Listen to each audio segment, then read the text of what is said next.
This is a true masterpiece. Hello, welcome back to my channel. Long time no see. I do apologise for my absence on this channel the past couple of weeks, and I just needed a little bit of time to really think about what I want to film for this channel and just reflect a little bit. I've been in a really weird, I wouldn't even call it a reading slump. I've just been reading really slow, so there's not been much to really talk about or give you any more reading updates. So for today's video, as you can tell by the title, I want to talk about my top 5 Stephen King books. Now, these are going to be in no particular order other than the first book that I'm going to mention. So I feel like this could be a long video, so grab your favourite drink, grab a snack, and let's just get settled in and talk about my favourite author, Stephen King. So the first book I want to talk about, which will be absolutely no surprise to you guys here on YouTube, and also if anyone's come over from TikTok, as this book is mentioned all of the time, and no, I will not shut up about this book because I just think everyone needs to read it. So it is 11/22/63 by Stephen King. Now, it is a chunky one and it did intimidate me for the longest time, but I read this so quickly I couldn't put it down. I've spoken about this book so much in past videos. I'll just give you a very brief summary to what this book is about, and I will link some more videos in the description for you to hear a more in-depth description of this book. So we follow a guy called Jake Epping, who is an English teacher who lives in Maine. You will see a lot of familiar locations throughout Stephen King's works, which I really love. I like connecting the dots between the books that I've read of his. He is tasked with the insane mission of preventing the assassination, oh my god, I can't say this word, assassination of Kennedy, which you will probably link the date of the book to that assassination. Now, it is set in the modern day when we start this book, but there's a little bit of time travel in this. This book really blends so many genres together. We have historical fiction, time travel, sci-fi, small town romance. Some critics really didn't like this about this book, the crossover of genres, but I just find it kept me on my toes constantly and I loved it. You're not just sticking with one sci-fi book all about time travel. It really is incorporating so many more aspects and just making it a full-bodied book, and I feel like that's what makes Stephen King such an incredible writer, how he blends genres together so effortlessly. I had no massive expectations going into this one. I thought, oh yeah, another Stephen King book, let's see what this is all about. It sounds interesting, but I just wasn't prepared for what a whirlwind this book would be and how it will stick with me every day since I finished it. Packed with adrenaline, it's funny, and I really enjoyed the historical insight of this one. The 50s and the 60s in this really brought that time period to life for me, and I did feel very immersed in that world. It's well written, it's thought-provoking, and I feel if I think too much still about the ending, I will cry. I have never been so distraught and heartbroken by a book in my life to date, and I read this quite a few years ago now, so, and it still sticks with me, and I still feel this ache in my chest when I think about this book. So if you take any books from what I'm going to mention today to read first, because I want you to read them all, please go and pick this one up first. And I would really, really love to hear what you think to this book when you read it. Let me know. Next up, again, this is in no particular order other than 11/22/63. That is my number one, but the next 4 books that I'm going to speak about, there's no real order of favourites between them all. I love every single one of these books equally. So next we have the Bill Hodgins trilogy. So it starts with Mr. Mercedes, then Finders Keepers, and End of Watch. So the book Mr. Mercedes, that is our first book where we will meet Bill Hodgins, and the book starts out immediately with a brutal scene. Like, you have no time to settle in with this book. It's going to kick you straight in the teeth. You are straight in on the action. So it starts in a distressed American city where hundreds of unemployed people are lining up for a job fair, when out of nowhere a stolen Mercedes plows through the crowd multiple times, and it injures dozens of people and it kills 8 people. And ultimately the killer escapes. Fast forward a few months later and we meet our main protagonist, Bill Hodgins. Now, he's a retired cop and he obviously was around that period of time where this awful event happened, and he's haunted by the crime. He's haunted by the fact that the killer has never been caught who killed and really impacted and destroyed a lot of people's lives. So Bill Hodgins is on the brink of despair. He is basically about to end his life when he receives a letter. And this letter is supposedly from the killer, and that is where we're going to get the title of the book. It's Mr. Mercedes, because the car was a Mercedes. Now, the first book in this series, it's very, very interesting. You get a dual POV, so you have it from Bill Hodgins' perspective of trying to hunt down this killer, and then you actually have the perspective of the killer. And we as the reader know the identity of the killer before Bill Hodgins does. So it's such a thrilling ride to actually have them 2 separate POVs, which ultimately are gonna come together at some point. So you are on the edge of your seat constantly, and you are really rooting for Bill Hodgins and his investigations. It is ultimately a book about a war between good and evil. So you are rooting for Bill and the good that he wants to do, but then you get in the perspective of this pure evil, this evil, disgusting man that you just want to see the worst happen to. You want the law to come down on this guy. It's packed with tension and suspense.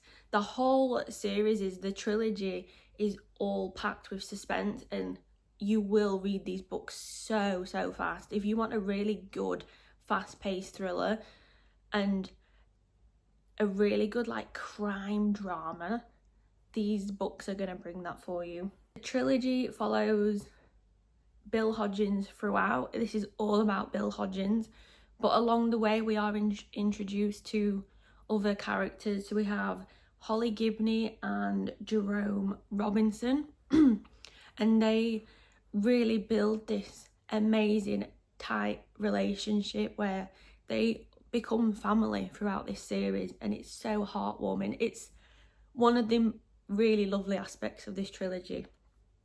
If you have read other, or if you're familiar with other works of Stephen King, the name Holly Gibney might be familiar.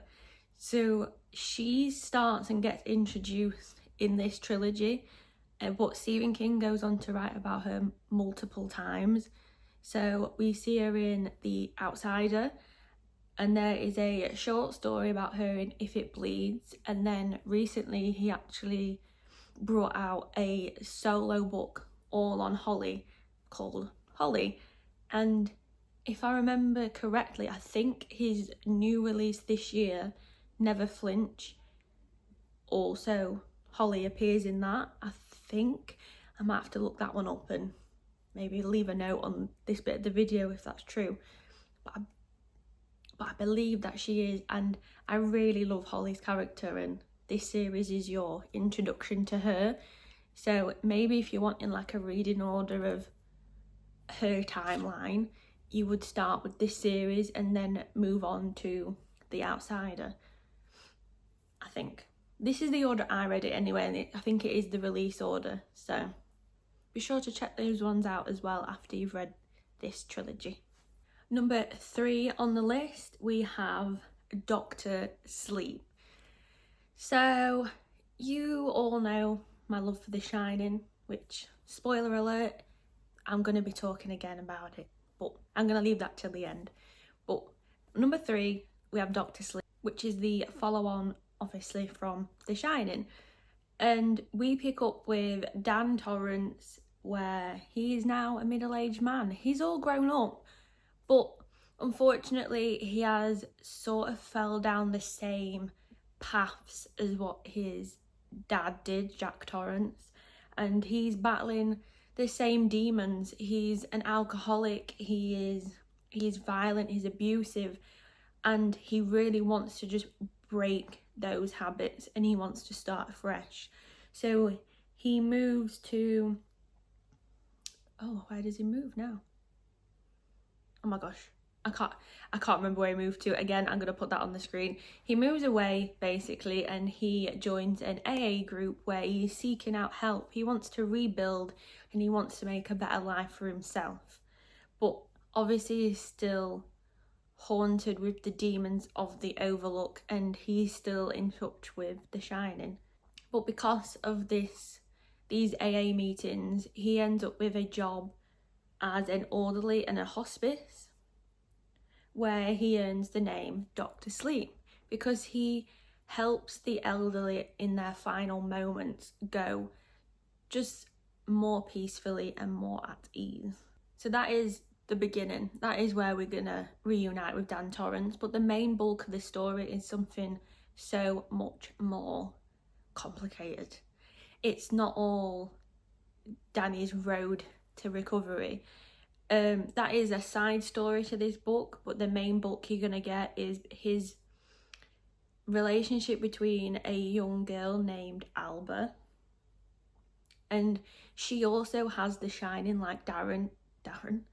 She also has the shining like Dan, and that's ultimately where they meet and they come into contact. She contacts Dan almost by accident through the shining, but she's got some unwanted attention from these soul-sucking creatures that go by the True Knot, and they disguise themselves for this like really happy, peaceful RV community, when in fact they are the deepest, darkest creatures that any child will come across. And the reason why they're so interested in Albert is because of The Shining. They track down children who have this amazing gift, and they feed on The Shining, and the way that they feed on this is by torturing children, and that's when The Shining is released and they can then consume it and just live a longer life and more youthful appearance. Obviously, it goes without saying, check your trigger warnings, as this one does have some very, very dark themes and scenes. I really love Dr. Sleep. Like, before I picked it up, I thought, oh, is this gonna rely heavily on The Shining? But it really doesn't. This holds its own, and it is such a great book just by itself without having the connection to obviously one of Stephen King's most famous books that everyone knows about, The Shining. And I feel like Dr. Sleep isn't talked about as much, and it really should be. It's such a great story. It's got interesting characters, so likeable. Obviously Dan Torrance, you're rooting for him, you know what he's been through as a child, and you do really root for him in this book, and you are on his side, and it just sucks you in, pardon the pun. This book sucks you in and you lose time reading this. These books all are such fast-paced, thrilling books that are just you're gonna be on the edge of your seat. You're not gonna want to put this book down. You're gonna have to tear these books out of my hands for me to stop reading these. And again, we have a similar theme to the Mr. Mercedes. It's good versus evil. And again, you're really rooting for Dan Torrance and Albert. You're rooting for the good guys here. Number 4 on our list is another very famous Stephen King work. It is Misery. And obviously, if you've seen the film, you know all about this book. If you've read it, you know it has one of the most famous characters from Stephen King's books, which is Anne Wilkes. And Kathy Bates was up for an Oscar for this performance. I've actually never seen the film Misery. I know, bad Kirsty. You're supposed to be a Stephen King fan. I am one of them where I need to read the books first, because watch the film first and then read the book. I already know what happens, and I'd rather be totally caught off guard when I'm reading. I don't get too upset if a film is spoiled for me or a series, but if a book is spoiled for me, that's a whole nother story, because you spend more time with books, I feel, and I don't want to know what's coming. So I haven't watched the film yet, but it's on my list. I am such a bad person for watching new films and new TV series. I am awful. So 9 times out of 10, if a book's got a film with it, I probably have not seen it. Anyway, slight tangent. Coming back to Misery. If you aren't familiar with the story, the main protagonist is Paul Sheldon, and he is an award-winning author. And unfortunately, he ends up in a car accident and he is trapped. It's snow, it's ice, and he is in a bad way. But who better to rescue Paul Sheldon than his biggest fan, Anne Wilkes? And she drags him out of that car and she saves him. She's this wonderful woman who's helped him and saved him from the brink of death. She takes care of him, she mends his tattered body, but she's also his captor. She keeps him prisoner until he writes her a book. So don't be fooled by that woman when you start reading this. Don't be fooled. Stay on your guard. This book has a huge, big finale, an amazing villain who you won't come to love her, but you will really like Anne Wilkes. It's disgusting, it's disturbing, but it's really, really gripping, and you get a real sense of claustrophobia reading this one. You can really sympathise with Paul Sheldon and what he's going through. You can just feel every pain and just... you can really, really sympathise with him. But it is, again, fast-paced, it's quick, it's going to keep you on your toes, and it's shocking. The body horror in this it's gross. And last, but in no means least, number 5, we have The Shining. And I'm not going to talk a lot about this one, but I did want to mention it in my top 5. I've spoken about it in depth in previous videos, so again I'm gonna have them linked below. But it really was a hard decision to choose between The Shining and 11/22/63 as my top Stephen King read, but the more I've thought about it, 11/22/63 has really, really stuck with me. And I think I'm due a reread of The Shining. I have not read that in a very, very long time, and I'd be really interested in what my thoughts are on it now as I'm older and I've read more books and more Stephen King books. Like, there is some absolutely amazing horror books out right now, and The Shining was my introduction to horror. It is my favourite film. I have a necklace on right now with the Overlook key on it. I have a tattoo of the Shining girls, the Grady twins. It will always have my heart, but there's just something about 11/22/63 that I ache. Like I was saying, I ache when I think about that book. So that is my top 5 Stephen King reads. I've not read that many. I think I've read 14 of his books. I am currently reading Bag of Bones by him, which that is one chunky book, but very intrigued, enjoying it so far. And yeah, please let me know your top 3 or top 5 Stephen King books in the comments. If you are currently reading any of his works, or you've not read any before and this video is going to prompt you to dip your toe into Stephen King, let me know. I'd love to start a really great discussion about Stephen King. And yeah, you know where to find me on my other socials. I have a Bookstagram, I have a BookTok, and I am a lot more active on TikTok. I post daily over there. So if you want some more short form content from me, be sure to head over there and give me a follow. And yeah, like this video, subscribe, and I will see you very, very soon. Bye.